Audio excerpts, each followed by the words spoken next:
고백하는 사도신경 말미에 보면 우리는 매번 거룩한 공교회를 믿는다 이렇게 고백합니다. 이것에 대한 영어 표현은 I believe in the Holy Catholic Church입니다. 다시 말해서 우리는 카톨릭 교회를 믿는다라고 매주 고백을 하고 있는 것입니다. 여러분, 이건 무슨 의미일까요? 우리가 사도신경에서 고백하고 있는 카톨릭은 당연히 로마 카톨릭 종교를 의미하는 것이 아닙니다. 우리는 고백하는 이 공교회성으로서의 카톨릭이란 용어는 좀 다른 의미를 가지고 있습니다. 이 사도행전 9장 31절에 보면 교회의 확장에 대한 언급이 등장을 하는데요. 이렇게 됩니다. 그리하여 온 유대와 갈릴리와 사마리아 교회가 평안하여 든든히 서가고라는 표현이 나옵니다. 여기서 보면 온이라고 번역되어 있는 단어가 사실 두 단어로 구성되어 있는데 카타홀레스라는 단어입니다. 여기서 카타는 전체라는 뜻이고요. 홀레스는 모든이라는 뜻입니다.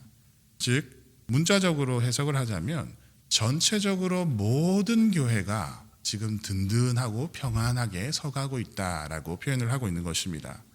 여기서 등장했던 카타홀레스라는 단어가 이 합성어로 되어서 카톨릭이라는 단어가 되었습니다. 그리고 이 카톨릭이라는 단어는 교회의 보편성을 드러내는 단어, 공교회성을 드러내는 단어가 되었던 것입니다. 여러분, 신약 성경에서 이 용어의 사용은 교회가 이스라엘 민족, 그 유대인에게만 국한되는 것이 아니고 복음 전파를 통해서 전 세계로 퍼져나가서 모든 민족을 위한 보편적 교회가 되었다는 의미를 담고 있습니다. 따라서 우리가 사도신경에서 고백하는 카톨릭이라는 이 공교회성은 성경에 충실하며 복음을 믿는 전체 교회를 의미하는 것으로서의 카톨릭입니다. 자, 그럼 이 교회의 권위는 어디로부터 오는 것일까요? 앞서 말씀드린 것처럼 우리가 믿는 공교회성은, 이 카톨릭 교회성은 성경에 충실하며 복음을 믿는 교회들입니다. 자, 그러므로 그리스도의 몸인 교회의 권위는 오직 거룩한 성경으로부터만 나옵니다. 그러나 자신들을 공교회라고 주장하는 로마 카톨릭은 다릅니다. 그들은 교회의 절대적인 권위가 교황의 가르침으로부터 온다고 주장합니다. 이것을 라틴어 문구로 표현을 하면 엑스 카테드라라고 표현을 하는데요. 직역을 하면 권자로부터라는 의미입니다. 즉, 교회의 권위가 교황의 직제인 그의 의자로부터 온다는 격언입니다. 교황은 성령으로부터 특별한 지원을 받기 때문에 무오하고 신적인 권위를 갖는다는 허무맹랑한 주장입니다. 이는 성경의 권위 위에 교황의 권위를 올려놓는 것입니다. 실제로 Code of Canon Law라고 부르는 로마 가톨릭의 교회 법전 제3권 법조항 749번 1항에 보면 이렇게 쓰고 있습니다. 교황은 그의 직분에 의해서 그 가르침에 있어서 무오성을 지닌다라고 쓰고 있습니다. 여러분, 여기서 무오성이란 오류가 없다는 뜻이며 절대적으로 옳다는 의미입니다. 그래서 그에 대한 칭호를 Pontifex Maximus라고 부르는데 이것을 바로 교황이라고 부르는 것입니다. 여기서 우리는 과연 그러한가 질문하지 않을 수 없습니다. 여러분, 정말 교황의 말이 절대적으로 진리이며 성경보다도 더 높은 권위를 가질 수 있을까요? 결코 그렇지 않습니다. 우리는 오직 성경의 무오성만을 믿을 뿐 교황의 무오성을 인정하지 않습니다. 현재 로마 카톨릭의 교황은 프란치스코이고요. 그는 266대 교황이라고 알려져 있습니다. 이는 역사적으로 수많은 교황이 있어 왔음을 보여줍니다. 그런데 이 긴 역사를 거슬러서 1대 교황은 누구일까요? 그들은 바로 사도 베드로가 초대 교황이라고 주장합니다. 자, 그 말에 그들의 주장에 따르면 베드로는 절대적인 권위를 가지고 있어야 하고 베드로가 하는 말은 무오했어야 한다는 의미가 됩니다. 자, 오늘 본문이요. 우리가 읽었던 본문은 로마 카톨릭이 베드로의 무호성과 절대적인 권위를 입증하는 가장 강력한 구절로 제시하는 증거 구절입니다. 우리는 이 본문의 의미를 자세하게 살펴보면서 교회의 권위가 한 인간의 교황이 아닌 하나님의 말씀이신 성경으로부터 온다는 것을 분명히 오늘 밝혀보도록 하겠습니다. 자, 본문은 예수님의 질문으로부터 시작합니다. 사람들이 나를 누구라고 하느냐? 이렇게 질문하시는 예수님 앞에 예수님께서는 자기 자신을 가리켜서 인자라는 표현을 쓰십니다. 그래서 이렇게 표현하셨죠. 사람들이 인자를 누구라고 하느냐? 여러분, 여기서 이 인자라는 표현을 좀 주목해 볼 필요가 있는데요. 톤 히온투 안트로프라고 해서 말 그대로 직역을 하면 사람의 아들입니다. 자, 이 표현은 사실 우리로 하여금, 독자들로 하여금 다니엘서 7장 13, 14절로 우리 연상하게 합니다.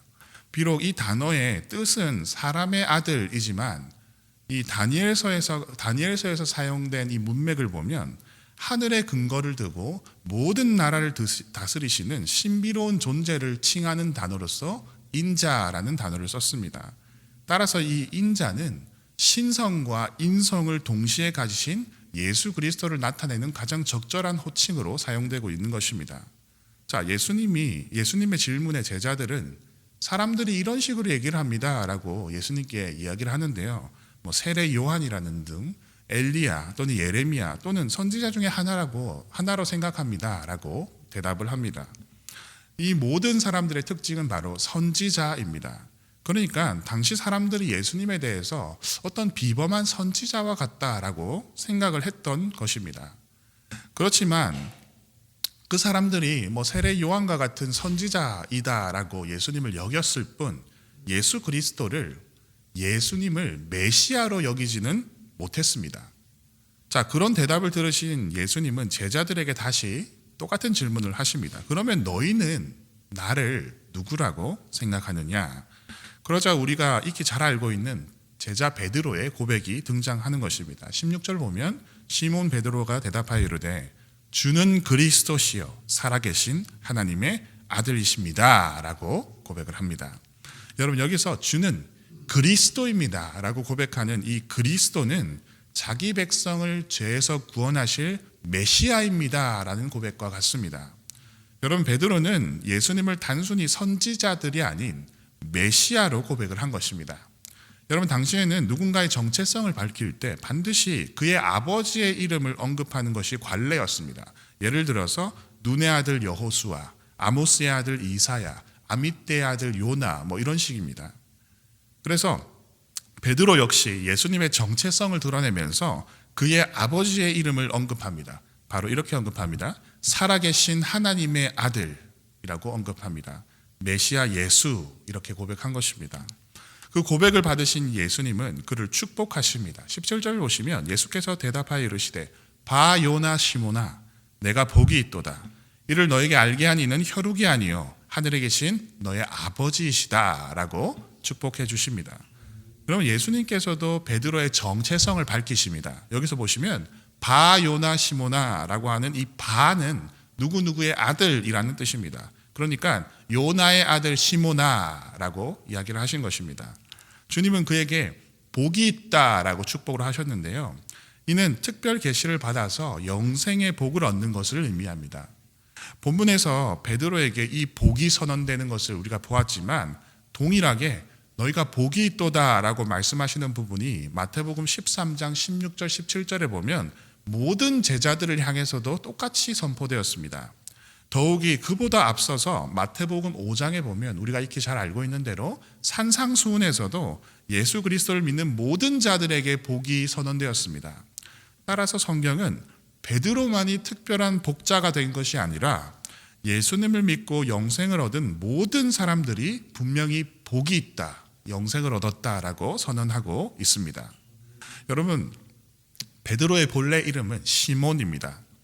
예수님께서는 그에게 베드로라는 새 이름을 주셨는데 이는 헬라어로 페트로스이며 반석을 뜻하는 페트라에서 유래했습니다. 그리고 이것을 아람어로 표현하면 게바입니다. 이 반석의 역할은요, 건물의 기초가 되는 역할이라고 예수님께서는 말씀을 하셨습니다. 예수님은 이러한 이름의 의미를 통해서 베드로가 초대 예루살렘 교회에서 맡게 될 중요한 직책이 있음을 암시하셨습니다. 실제로 베드로는 사마리아인과 이방인을 교회로 인도하는 데 핵심적인 역할을 했습니다. 그의 반석으로서의 역할은 야고보가 예루살렘의 지도자, 예루살렘 초대 교회의 지도자가 되기까지 그 전까지 계속되었습니다. 베드로가 초대 예루살렘 교회에서 이방인들을 수용하는 데 반석의 역할을 했다는 사실이 교황의 무호성을 뒷받침하는 근거는 될 수가 없습니다.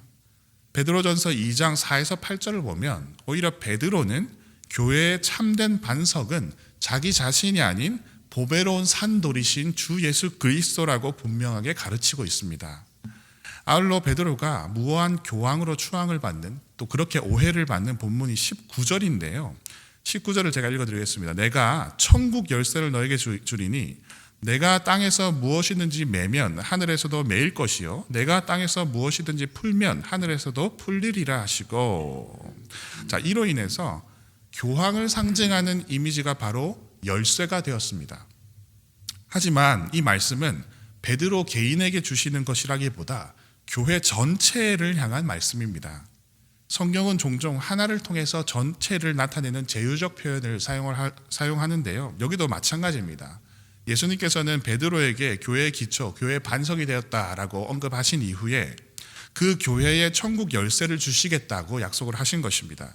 다시 말해서 이는 베드로 개인에게 이 구원의 권위를 부여하신 것이 아니라 천국에 들어갈 수 있고 없고의 권위를 베드로에게 주신 것이 아니라 교회가 구원의 문의 역할을 하게 될 것임을 의미하는 것입니다. 실제로 이 약속은 곧 다른 모든 제자들에게도 똑같이 주어집니다. 보시면 마태복음 18장 18절을 보시면요, 제가 읽어드리겠습니다. 똑같은 워딩입니다. 진실로 너희에게 이르노니 무엇이든지 너희가 하늘에서도 매면 하늘에서도 매일 것이요 무엇이든지 땅에서도 풀면 하늘에서도 풀리리라. 자, 여기서 보시면요, 베드로에게 지금 하셨던 천국 열쇠에 대한 하늘에서도 땅에서도 이 표현이 똑같이 제자들에게도 약속되어 있습니다. 천국 열쇠에 대한 말씀이 똑같이 제자들에게도 주어진 것입니다. 자, 교회는 단지 청지기의 역할을 할 뿐 교회의 열쇠의 진정한 권위는 예수 그리스도께 있습니다. 요한계시록 앞부분, 특히 7교회를 향한 편지를 보면요, 예수님을 향해서 예수님에 대해서 묘사하는 이미지를 우리가 볼 수 있는데요, 생명과 사망의 열쇠를 가지신 분, 다윗의 열쇠를 가지신 분이라고 묘사되고 있습니다. 특히 빌라델비아 교회를 향한 편지를 보면 이 열쇠를 가지신 예수님께서 그 열쇠를 열어서 열린 문을 그 교회에 두시는 장면이 등장합니다. 이는 본문의 약속대로 교회에게 천국 열쇠의 역할을 하게 하시는 것으로 묘사되고 있는 것입니다.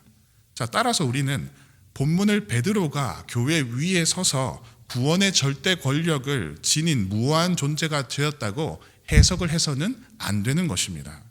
베드로에게 주어진 모든 약속은요, 주님을 머리로 하는 전체 교회를 향한 것이며 다른 모든 제자들과 주님을 믿는 모든 사람들에게 동일하게 주어진 약속임을 기억해야 하실 것입니다. 자, 만약 이 사건으로 인해서 베드로가 절대적인 무호성을 가졌고 절대 성경 위의 권위를 얻게 되었다면 이후에 등장하는 그의 모든 행적들은 완벽해야 할 것입니다. 그러나 그 다음, 바로 다음 장면을 보면 마태복음 16장 23절에서 베드로는 메시아로서 십자가에서 죽으셔야 한다는 예수님의 말씀에 항변하다가 예수님께 어떤 이야기를 들었습니까? 사탄아, 내 뒤로 물러가라. 예수님이 베드로를 향해서 사탄아라고 표현하셨습니다. 엄중하게 꾸짖으셨습니다. 그러면 주목할 점은 바리새인들조차도 사탄의 자식이라고만 불렸을 뿐 사탄 그 자체로 지칭된 적은 없습니다. 그 정도로 심각한 상황이었습니다. 더욱이 사도 바울은 이방인들과 식사를 하다가 눈치를 보고 피한 베드로의 행위를 공개적으로 비판하기도 했습니다. 갈라디아서 2장 11절에 나오죠. 그리고 사도행전 15장에 보면 예루살렘 공회에서도 베드로가 아닌 사도 야고보가 주도하고 있습니다. 그리고 그 결정문에 대해서, 공회에 대한 그 결정문에 대해서 베드로의 이름으로 나간 것이 아니고 모든 교회에 사도들과 장로들의 이름으로 발표되었습니다. 자, 이러한 사실들은 베드로가 초대 교회 안에서 절대적인 권위를 가지지 않았음을 분명하게 보여주고 있습니다. 자, 그렇다면 우리는 다시 질문하지 않을 수 없습니다. 교회의 권위는 어디서 옵니까? 베드로입니까? 그렇지 않습니다. 교회의 근본이시자 우리의 믿음의 대상은 오직 말씀이신 주 예수 그리스도 외에는 아무것도 없습니다. 따라서 교회의 권위는 오직 성경으로부터 오며 그 성경은 예수님을 밝히 드러내고 있습니다. 웨스트민스터 신앙고백서 1장 4번에 보면 이렇게 가르칩니다. 성경에는 권위가 있다. 그 권위 때문에 우리는 성경을 믿고 순종해야 하는 것이다. 성경의 권위는 어떤 사람이나 교회의 증거에 의해 좌우되는 것이 아니고 그것의 저자이시요 진리 자체이신 하나님께 전적으로 달려있다.